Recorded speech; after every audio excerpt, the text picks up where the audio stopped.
Hello and welcome to the Markel Meets podcast, brought to you by Markel, the people-powered global specialist insurer. In this series, we'll be getting to know colleagues from Markel's wholesale business through a series of simple one-to-one chats, where our guests reveal a bit about what's happening in their respective roles and markets, and share their opinions on topics such as attracting new talent, the future of the London market, and responding to emerging risks. We hope that Markel Meets will offer our listeners interesting insight, fresh perspectives, and an honest introduction to our most valued asset, which is our people.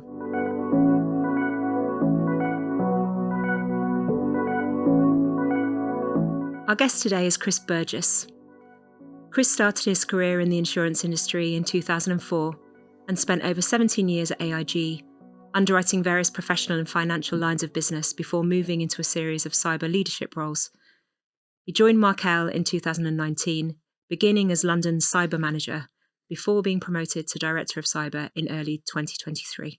Chris, welcome. Great to have you as a guest on Markel Meets today. Thanks very much for being here. Thank you, Anna, for having me here today. It's great to be here talking to you about this. So, Chris, I've given our audience a very brief overview of kind of some of those the key dates in your career, which spans almost 20 years, the last decade of which has been dedicated to cyber, which coincidentally is around the same amount of time as Markel has been writing cyber out of the London market. Now, I'm sure you've seen a lot of changes in the market during that time. Or give me some detail on what some of the biggest changes that you've seen in the last 10 years and perhaps some of the most significant developments. So 20 years. Wow, what a roller coaster. It's been quite an exciting time. And in terms of changes that I've seen, some things never change. I would say that we're still a people-based industry. We still do business face-to-face. We still work with our broker partners that advise clients on their insurance needs. And we provide insurance solutions, cyber insurance solutions to those clients at Markel, and are very proud of it. And that's never changed. So that's a good thing that's stayed consistent. I think that there's been a lot of change in terms of efficiencies in the market. There's a lot more use of IT now in terms of how we transact, in terms of the processing of Lloyd's London slips, in terms of conference calls with intermediaries and clients, and in terms of how we gather our information as well over those calls. So that's changed significantly, but ultimately it's still a people business, and it's still a great business to be in. You talked a little bit there, Chris, about maybe some of the evolution of the transactional and the structural nature of the business and how that's conducted. Yeah. It goes without saying that the cyber threat landscape is constantly evolving. There are some regular characters, as it were, and then there are those that are only starting to emerge over more recent times. Certain threats, such as ransomware, are fairly commonly talked about in the market. But is there any new or kind of emerging risks that our audiences might not be so familiar with that are particularly pertinent at this moment in time? Sure. I think at the moment everyone's talking about AI, that artificial intelligence. There's a lot of conversation about that in terms of the threat that it presents to companies, risks that they may not be able to perceive at the moment, in terms of the opportunity that it presents to companies and how how companies use it in terms of being more efficient. I think we see sort of three different types of clients when it comes to providing insurance solutions to companies that are using AI. So you're seeing companies using AI to become more efficient, and some of those large language models out there, they're using those. Obviously, that presents us with a slightly different risk, and we will ask questions around that. You're seeing companies as well who are beginning to develop their own artificial intelligence solutions alongside existing IT that they're using to provide services that they do. So you're seeing this kind of hybrid model. And then finally, you're seeing particularly tech companies, technology-based companies, creating new artificial, intelligence models, and then offering those to clients as a solution. And all of that presents firms with new risk that they may be exposed to through the use of that artificial intelligence. And then as they establish that risk, many of those clients are looking to transfer that to insurers. But I think we're still in that phase of exploring that. We're still seeing a lot of conversation, a lot of noise about artificial intelligence coming through, and you're beginning to see insurers responding to that. I think that what you'll see in the next sort of 12 months is a development around affirmative language for artificial intelligence in insurance contracts, in terms of affirming cover for that, or in terms of excluding cover for that, as underwriters establish what their appetites are for that. So I would say that's probably the biggest topic of conversation at the moment going on around technology and how that impacts various lines of business, but specifically cyber and technology professional indemnity as well. For the purposes of just painting a bit more of a picture, Chris, and maybe for some of the people who might be listening or watching who aren't as familiar with cyber, or indeed with some of the developments in AI, generative AI, can you give a kind of a scenario where industry might be using AI and there may be a cyber exposure there? Yeah, sure. So I think one example I would pick on would be a recruitment firm that obviously part of what their model is gathering CVs from candidates and then working with clients of theirs, companies that wish to hire those candidates into either permanent or temporary roles or contract-based roles. And what you are seeing is some instances of recruitment firms beginning to use artificial intelligence platforms and models to help them be more efficient in selecting pools of candidates that may be appropriate for certain jobs. Now, that's highly efficient, but obviously it does bring some risk with it as well in terms of how those artificial intelligence models working, what's the data that they're looking at, and how are recruitment firms, what characteristics and what specific things in those CVs are you asking the AI to pull out?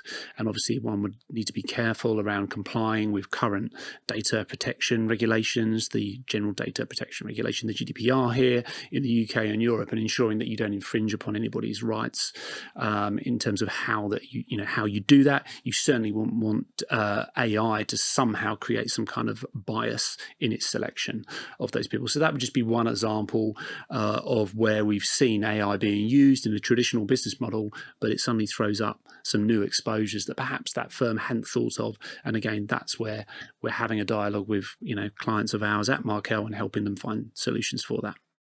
Really interesting, and I'm sure that there'll be countless more examples, that will develop over coming months and years. Is it safe to say that the education aspect, working alongside insureds and brokers to collectively better understand these types of technologies and the risks that they present from a cyber exposure perspective is kind of quite critical? Absolutely. I think we're very much in that early stage process, not in terms of artificial intelligence. That's been something that's existed for a long time, several decades now, but certainly in terms of generative AI, in terms of the capabilities that computers have got now and how that's being used, and for end uses like I just gave the example of in terms of recruitment. I think that there's a lot of learning going on. A lot of us in whatever business you're in are beginning to learn more about how artificial intelligence can help us with the jobs that we're doing and being more efficient. And so in the insurance world, what we're doing, as I say, is just beginning to understand those exposures better and then underwriting to those exposures better through question sets, through thought leadership, through white papers, through conferences, and through learning more about it as an exposure so that we can help our clients, navigate that emerging risk that they face. In the next kind of 1 to 2 years, what do you perceive the biggest challenges being for cyber claims teams? Cyber continues to be a very active line of business. It's growing substantially. If we look back to the late 2000s, the global spend of premium on cyber was little more than $1 billion or so, and today the premium spend on cyber insurance globally is estimated to be somewhere around $17 billion. So that's significant growth. The threat landscape is ever growing in terms of increased regulation, into increased law being passed around privacy regulation. The threat landscape is changing constantly in terms of bad actors, malicious actors, threat groups, those people that are seeking to steal information or just purely to disrupt companies from doing what they're doing. And so with the growth in policy count that the industry is seeing, we're obviously seeing growth in claims as well. Ransomware has not gone away. That still accounts for something like over 70% of the payments that we at Markel pay out on cyber insurance claims. So it's still a significant driver of cyber loss, I would say. But there are still other attack vectors out there like business email compromise, distributed denial of service attacks on websites that are also, contributing to cyber claims and cyber losses in the market. But it's an ever-evolving landscape, and cyber underwriters and brokers have to keep up with that landscape in order to be able to ensure that clients are appropriately advised on those risks and have the right insurance in place to cover them. With all industries, Chris, see that there is a correlation between instances, events that are happening in the world around us. So this year being, I believe, the biggest general election year on record or in history so far, with around 70% of the world population experiencing a general election. What kind of impact does a geopolitical kind of circumstance like that have on cyber risk and what you anticipate seeing? Yeah, absolutely. You're right. There are a lot of threat actors out there, people that wish to disrupt the democracy in various countries, and these days there is online voting. A lot of IT and systems are used in the voting process. We don't do everything on paper anymore, and as part of that, those threat actors out there, groups, individuals, people that simply want to disrupt that process, will go out of their way to do so, unfortunately. So I'm not predicting that that's definitely going to happen, but we know that there are people out there with political views, that may want to disrupt the voting process in certain countries around the world, and will use cyber attacks and information technology as a way of doing that.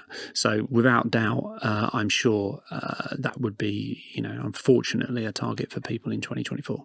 Moving into something that's not wholly unrelated, Chris, but perhaps a little bit more specific, which is another, common thread of discussion in the insurance market around supply chains and supply chain risk. Aside from selecting the right delivery partners within the supply chain, what else can companies be considering? What should they be considering to mitigate the threat of a cyber incident in their supply chain? Absolutely. And it's a great question, because you're right. These days, companies rely so much on suppliers and third parties to provide them services. And I think there's a couple of ways of thinking about it. If we look at it just from an IT perspective, a lot of companies these days rely on third parties to provide IT solutions for them, whether it be for payroll, for accountancy, for cloud storage. There is a lot of dependency on third parties. And then I think there's a couple of things to think about there, and what we've seen in the threat landscape and what we've seen in cyber attacks in recent years. You have the business interruption that clients can suffer when their third-party supplier is attacked and is not available, or there is a data breach at that third-party supplier, which results in the client, the insured themselves, losing data. So there's that kind of business interruption and breach. So there's two elements to think about when I'm thinking about third-party exposure, third-party supply chain risk. Companies are putting personally identifiable information that they're in control of into the hands of third-party processors to process that information. And so what that means is that sometimes third-party suppliers can be attacked by malicious actors in order to get to that information. And so you have a huge data breach exposure there. The second aspect to it is business interruption. Those companies that are using third-party suppliers to run their businesses effectively, and any kind of downtime or interruption would cause a material impact on the company itself. So when it comes to selecting, back to your question about, how can companies navigate this? I think you're right. There's lots of uses of assessment forms and questionnaires to ask about third parties' approach to information security and approach to risk management. There are a lot of scanning tools out there, non-invasive scanning tools provided by third parties that help companies scan the IP addresses of suppliers in order to try to ascertain the cyber maturity of that supplier.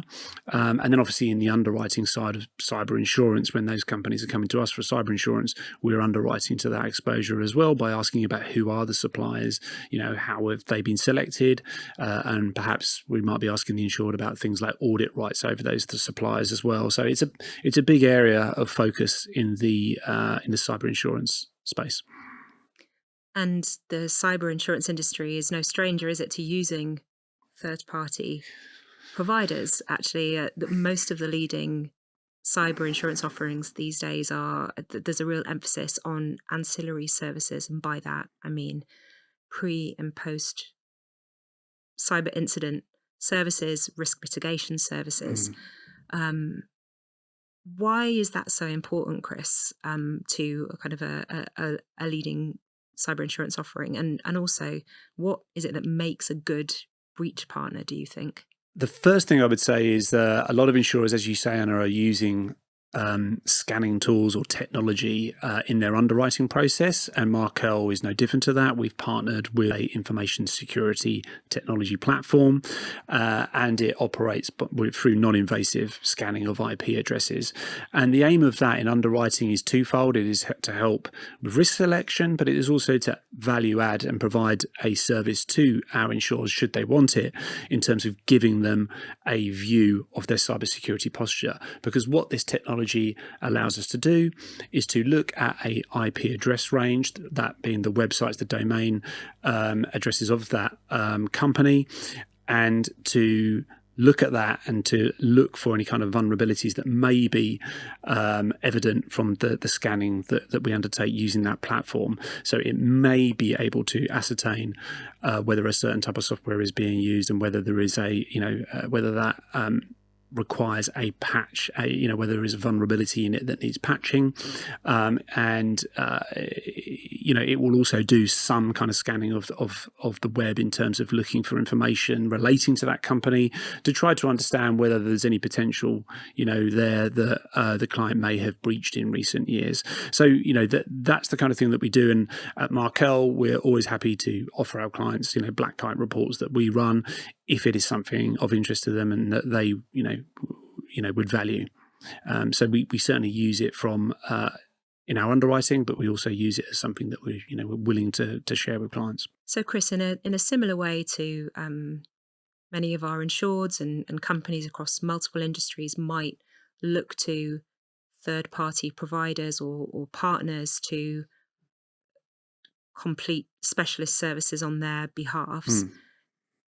It's also a concept that's very familiar within the cyber insurance sector, isn't it? This partnering to create a holistic 360 type offering that offers not only the kind of specialist underwriting services and claim service, but also third-party specialist services that can kick in the instant of a cyber event, and increasingly also offer mitigation services that might help a company to prevent a breach from happening in the first instance as well. This may seem like an obvious question, but why is that? Why has that become so important? And what is it, in your view? Because I know that you've seen a few of these in action now. What is it that makes a really good breach partner?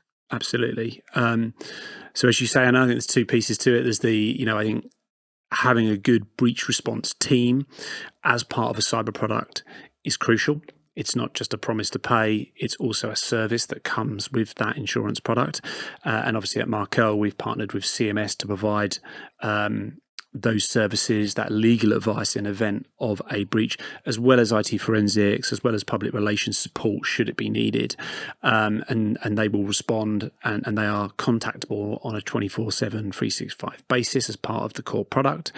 But it goes beyond that, as you allude to, in terms of services that may be available to clients during the period of the policy, either for free or at discounted rates, from Markel and CMS and other partners of CMS that we work with, such as Ancura, where firms that may be able to, or may be interested, in tabletop exercises around incident response, around business continuity planning, around ransomware playbooks, that kind of thing, I think is, all part of the offering now. And it's all part of, preparing insureds for a cyber attack. It's about ensuring that it's not just a transfer of risk mechanism. They're also getting a product from Markel that helps them manage and mitigate that risk, during the lifetime of the policy and while being a client at Markel. It's safe to say, Chris, that you are working with a fantastic team of people. It is the Markel cyber offering is a team effort, certainly with a key part to play from those specialist third parties such as CMS and all of the response partners that they coordinate. But first and foremost, at home, within Markel, you've got a great team of underwriters that you work with and a great claims team. What's been happening kind of within the team recently? Is there any significant changes that have happened? Growth, restructure? Absolutely. So there's a couple of things there I guess I want to mention, which is our claims team, first and foremost. At the end of the day, we are providing risk transfer solutions, insurance policies to clients with a promise to pay, and our team at Markel are excellent, at doing that. We have great bench strength and experience in our claims team. We've got 4 individuals within Markel International just looking after cyber claims, and part of that is because of the growth we've seen in our portfolio. So we want to make sure that we continue to service our brokers and our clients. They're very customer focused and very nimble in terms of how they handle claims. They really aim to add value as part of that process. So I'm very proud of the fact at Markel that we can say we have our own in-house claims team. As much as we work with experts like CMS and those partner vendors, we are not outsourcing everything to them. We absolutely pay claims ourselves. So I want to emphasize that. But also on the underwriting side, our cyber underwriting team has grown tremendously over recent years. We are looking at being a team of 12 now, just on the cyber team. But more excitingly, I think, at the start of the year, we merged with the technology PI team, with cyber and technology PI, really professional indemnity, that is, really coming hand in hand as one product, often bleeding into one another in terms of product. We felt it was appropriate to bring those two teams together, and so we have done that. And we're looking at now having, by the end of the year in 2024, a team of just under 20 people across technology, professional indemnity, and cyber. So a really strong offering there to our brokers and to our clients in terms of underwriters, in terms of the expertise that brings. And we're seeing a lot of efficiencies across the business come out of that in terms of, how we go to market as one team, in terms of product realignment and making sure that we have that consistency of approach across our PFR, our professional and financial risks, as well as cyber lines of business. So it's been a great success. It's going really well. And as I say, we've got people joining us throughout the year plugged in. We've got our next person starting in September, an apprentice. Again, something that very keen we continue to do at Markel is we grow our own. It's a very competitive landscape out there when it comes to hiring. And so, looking forward to having another apprentice joining the team later this year. You've segued me in perfectly there. Thank you very much, Chris, to the next kind of section of the chat, as it were, around the attraction and retention of the best people.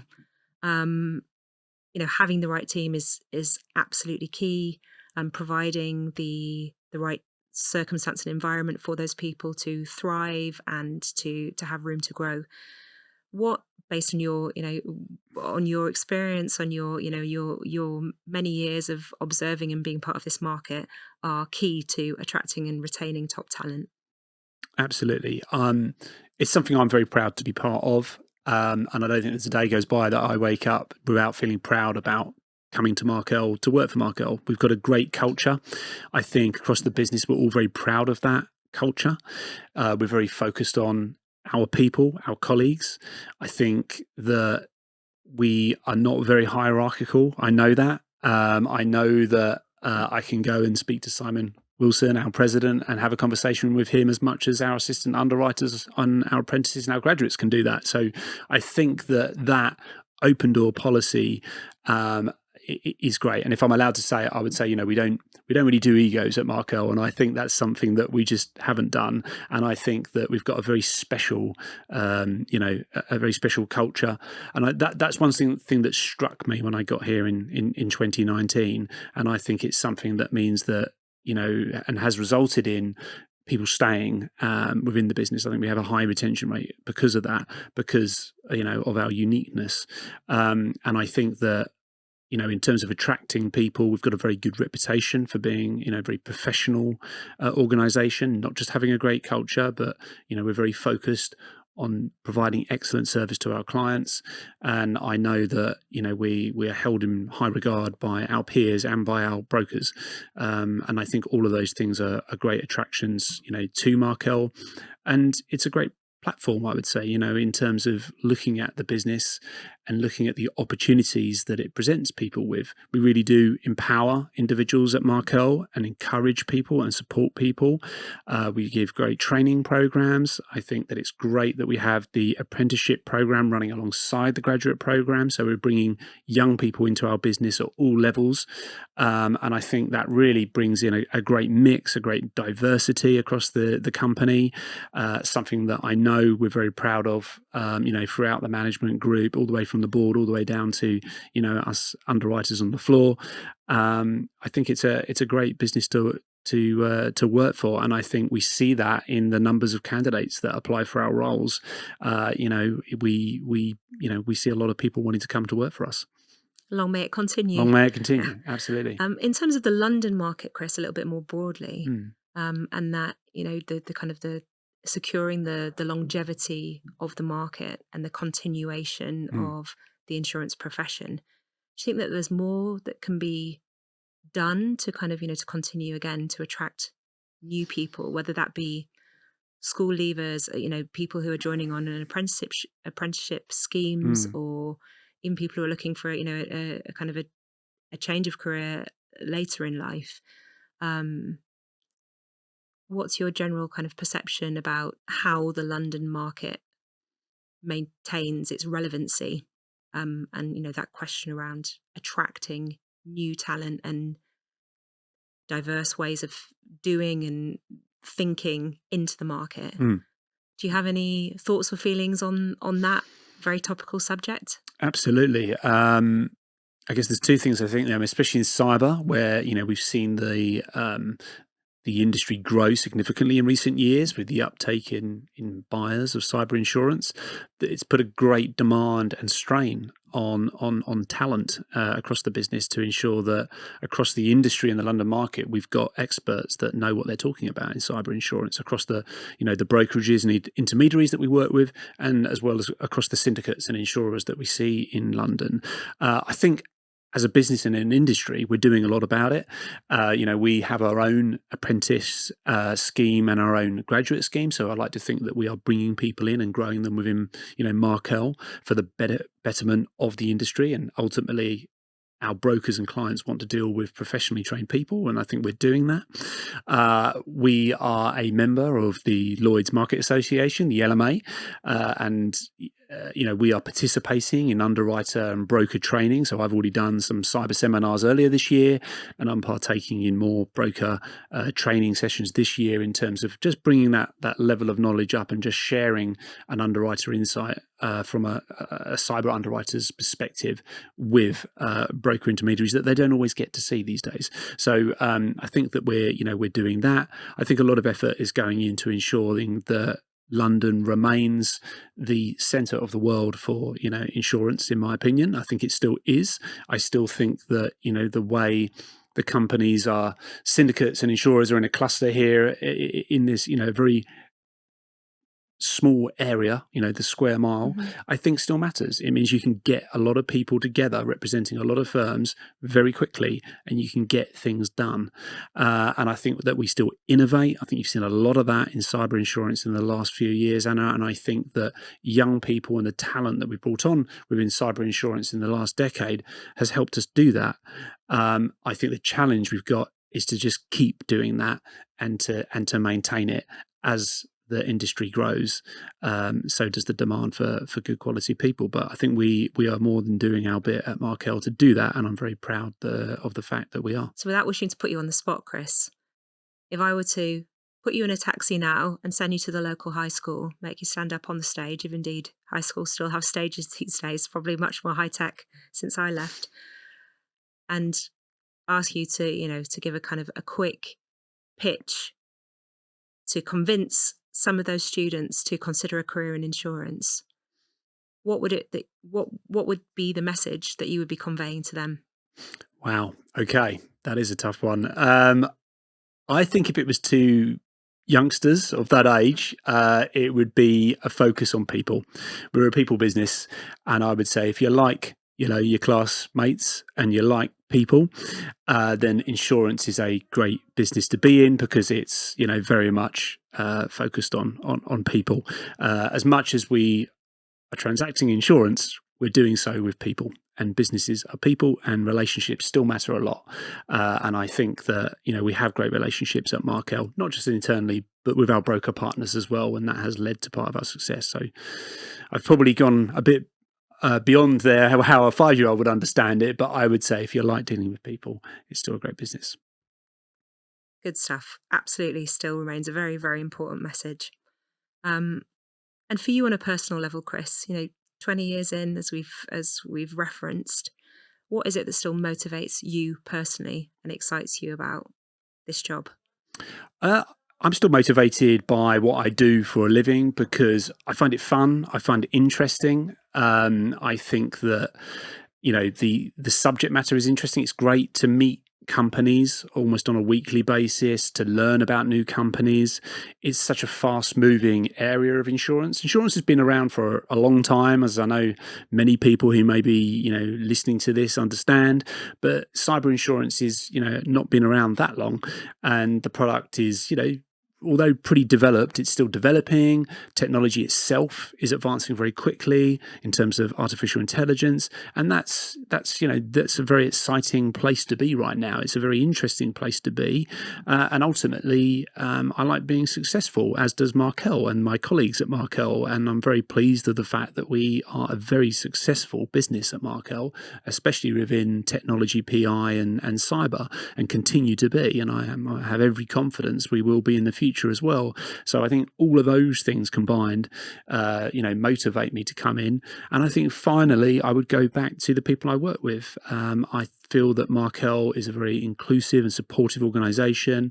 I feel that our leaders support us, and their doors are open for us to go and speak to our leaders. And I think the same applies to all of our colleagues, in that people are really looking at one another as people and trying to help us, get along and achieve not just for the betterment and the benefit of Markel, which is what we're trying to do, but I think we see one another as an opportunity for success, in terms of if people are successful, then the business will be successful.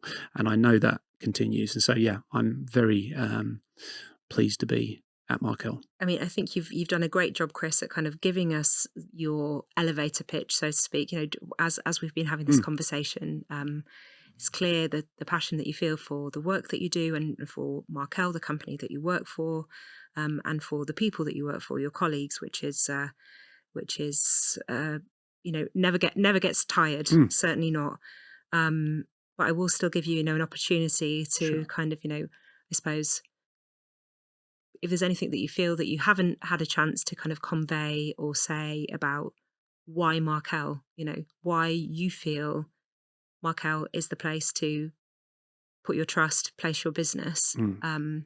What is that, kind of real core message from not so much overall, but this is about you and your team and cyber specifically at Markel. Yeah, absolutely. We're customer focused, number one.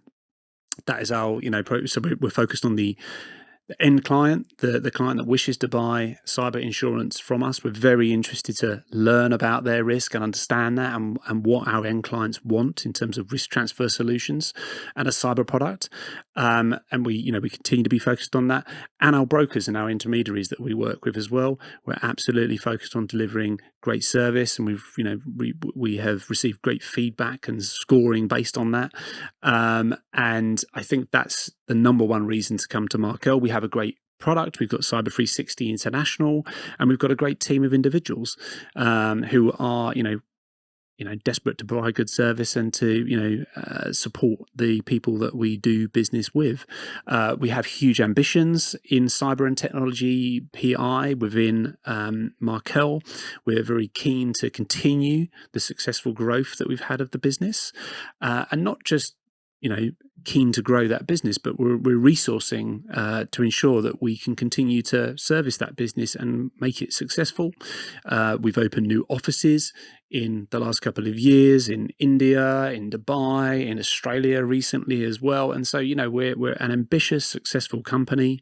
Cyber is a core product and part of our offering. And I feel that there's a lot going on at Markel to be excited about, and I think that we've got a lot to offer our brokers and our end clients. If it hadn't have been insurance, if it hadn't have been cyber, what do you think you might have been doing now?